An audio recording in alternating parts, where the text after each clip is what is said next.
Olha só o que acabou de surgir nos bastidores e que pode mudar completamente o jogo político envolvendo Brasil e Estados Unidos. Porque o Comitê Judiciário da Câmara Americana preparou um novo relatório pesado sobre censura no Brasil. E, pelo que já vazou, o documento traz uma atualização cheia de novos episódios envolvendo o Xandão, incluindo decisões recentes que ampliam ainda mais as acusações de abuso de autoridade e violação de liberdade de expressão.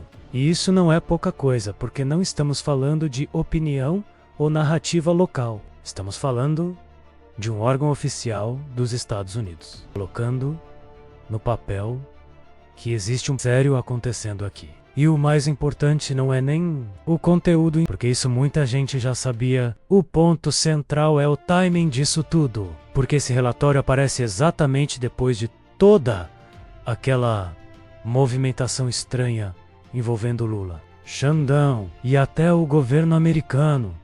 E aí você começa a ligar os pontos, porque lembra daquela história que eu te expliquei, do possível acordo entre o governo Lula e o governo do Donald Trump para aliviar pressão internacional em troca de resolver a situação do Xandão. Então, a lógica era simples. Os Estados Unidos seguram sanções, aliviam tarifas e, em troca, o Brasil dá um jeito interno no problema.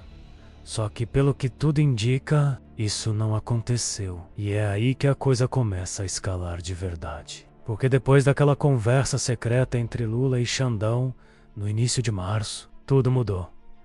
A pressão interna diminuiu, a crise sumiu da mídia e os dois voltaram a se alinhar.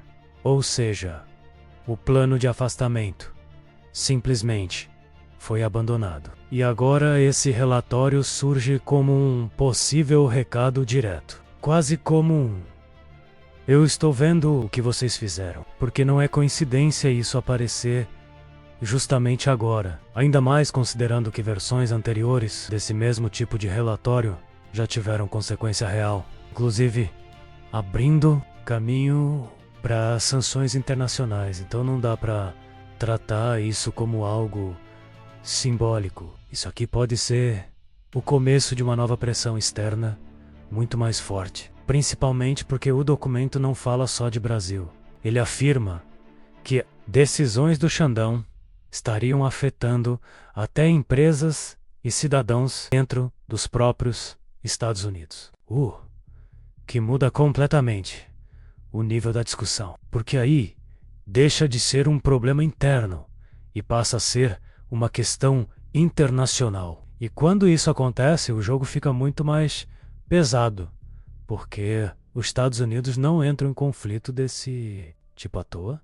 E aí entra o ponto mais estratégico de tudo, porque se realmente existir um acordo que não foi cumprido, esse relatório pode ser a primeira resposta, uma forma de sinalizar que a paciência acabou e que agora a pressão pode voltar com tudo, seja por sanções, seja por novas ações judiciais, seja por medidas econômicas, e isso coloca o governo Lula numa posição extremamente delicada, porque agora ele fica espremido entre manter a aliança interna com o Xandão ou lidar com uma possível escalada de tensão com os Estados Unidos. E esse tipo de escolha nunca é simples, porque qualquer decisão tem custo político alto. E o histórico mostra que quando situações assim crescem demais, chega um ponto em que ninguém consegue mais controlar. E é exatamente isso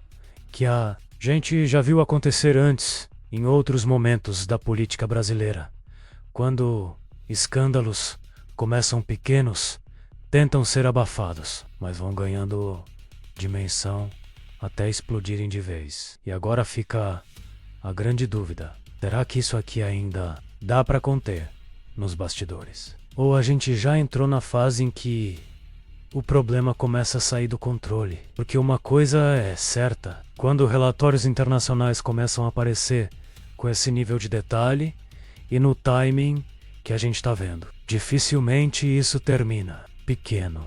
E se esse for mesmo um recado direto, então o que vem pela frente pode ser muito maior do que muita gente está esperando.